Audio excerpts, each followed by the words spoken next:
Spyro the Dragon is a PlayStation 1 platformer developed by Insomniac Games. They make the good Spyro games. And this one's about to get challenging.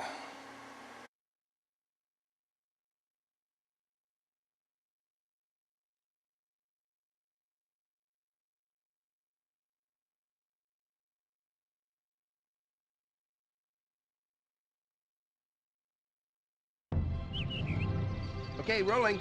Oh, it's been peaceful here in the 5 worlds, or is it 6? For a dragon's age.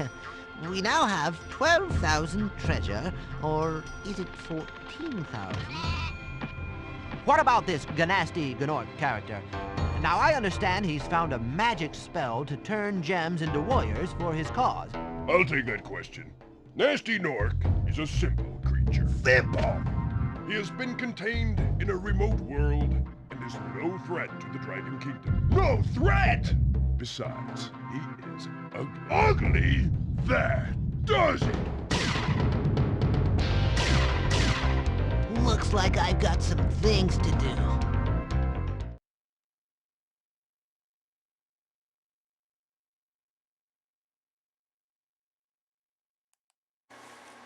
The adventure begins, and so does my challenge.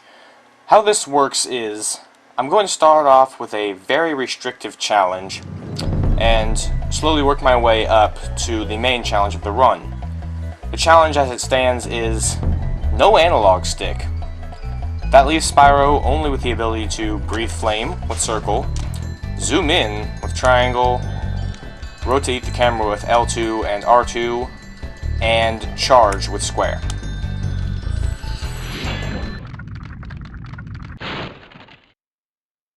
Thank you for releasing me, Spyro. Free 10 dragons in the artisan world. Then find the balloonist. He'll transport you to the next world. What about Nasty Gnorc? I'm going after him. Find dragons first. That's all I can tell you. I can also roll right and left with R1, L1. These little things I'm finding on the ground are gems, or treasure, or as the game calls it mostly, loot. They can be found everywhere, like on the ground, inside chests, or inside enemies.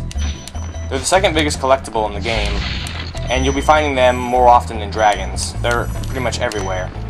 We collect these things to satisfy quotas set by these guys, the balloonists. They'll tell us how much of what we have to collect in order to progress the game. Since I can progress no further except off the end of this dock, this marks the end of my direction stickless run.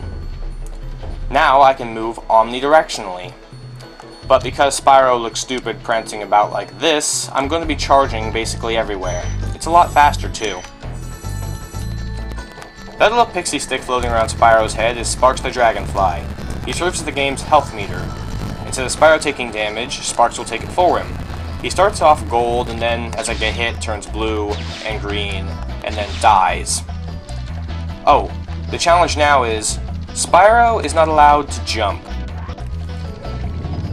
In most every level you'll find little critters like this hopping around. They're called fodder, and as you kill them they turn into butterflies, which then Sparks eats and refills his health. But in the first level that's not really necessary because the enemies here can't actually hurt you. These ones here are goons. They just run away scared and eventually find a corner to cower in. And they turn into gems because the big baddie, Nasty Gnorc from the opening cutscene, turned some of the treasure in Sparks' land into his henchmen. Like, here he is cowering. And when you kill them, they return back into gems. Hey, Spyro, press the jump button twice to glide. And don't be afraid. Afraid? Of what? Falling from high mountain peaks? Plummeting into prehistoric glaciers? Oh, that. Note that we cannot glide because we cannot jump. These guys are called gem thieves. Not only are they made out of treasure, they have a big sack full of it. A big sack full of 5 whole treasure. And inside this tower we have a whirlwind. We step into it and it transports us up very high. We glide a little bit when we come out of them.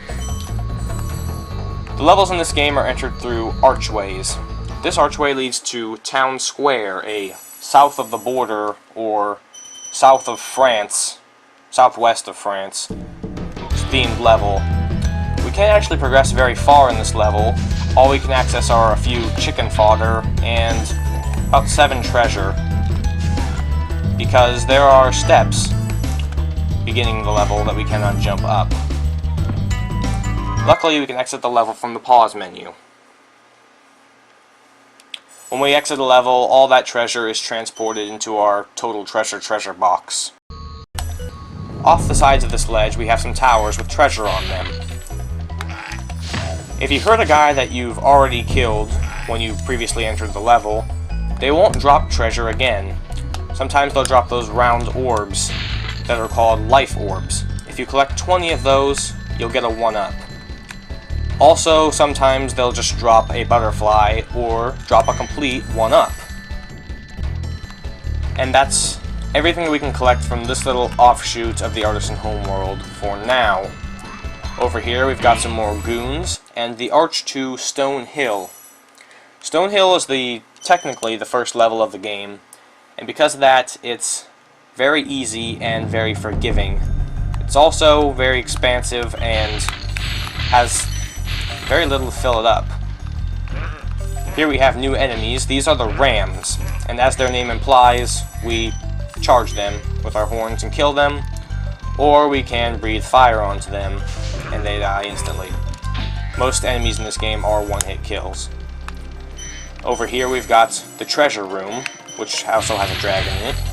If we could charge straight between those 2 rows of chests, we can break them all open in one pass, usually.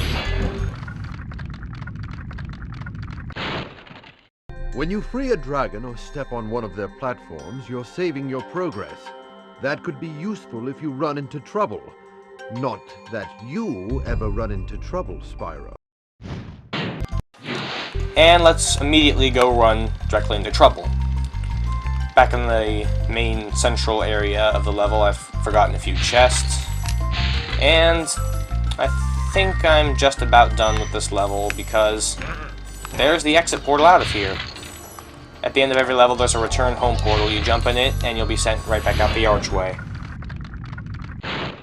After you freed all the dragons, pass through this fancy vortex thingamajigger. It'll take you back to the artisan home. But first let me tell you a story. No thanks. See ya. Contrary to my popular belief, Spyro is not voiced by Pee Wee Herman. Over here we have a little, apparently dragon skin chest, which has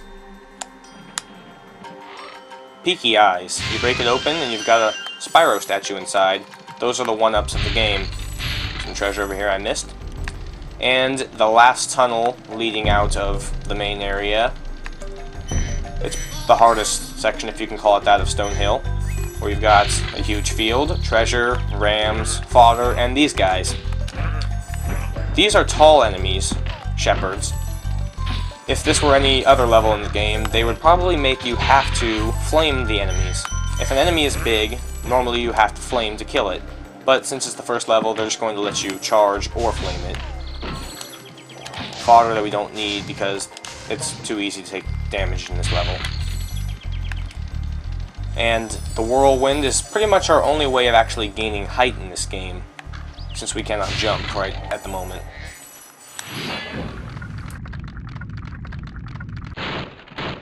Spyro, my friend, how about a hint on gliding? You bet. For the longest glide, press the X button at the top of a jump, and try pressing the triangle button to drop down in mid-flight.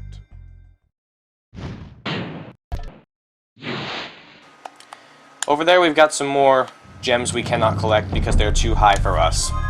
And that's everything we can collect for the time being in Stone Hill. I absolutely hate having uneven totals for both levels and total treasure, because I am OCD, and it just bugs me to no end. Oh, here's a gem thief who thought he could escape the strong arm of the Dragon Law. Of course he couldn't. Spyro's on the case. Was on his case.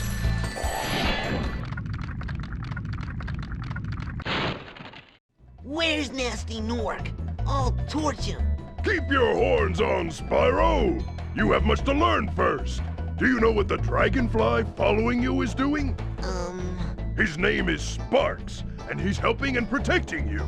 Keep an eye on him and see what I mean.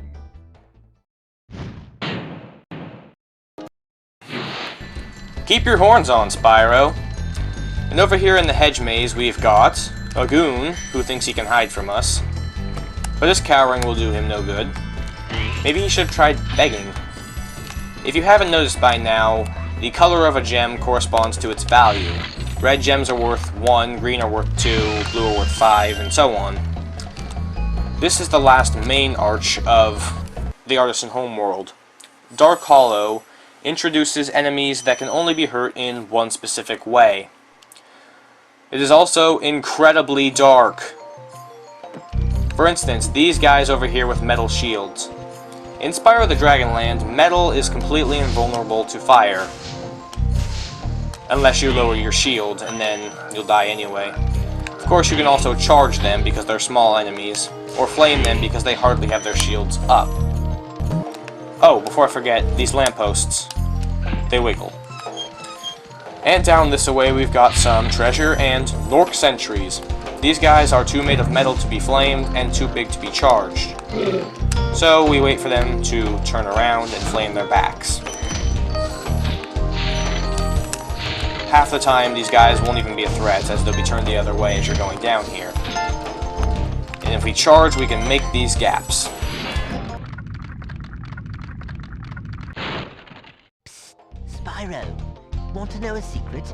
Use the triangle button when you want to zoom in and look around. Oh, your secret's safe with me. If we don't move, we can flame this chest. And also see behind us there's a key. If we charge, we can make it to it. But because water is deadly in Spyro the Dragonland, we have to drown. Luckily, every dragon we release serves as a checkpoint, and we can safely collect every gem down here from there. I am trapped in a hollow, dark dungeon, and I will be trapped here until I starve to death. If it weren't for the exit level command.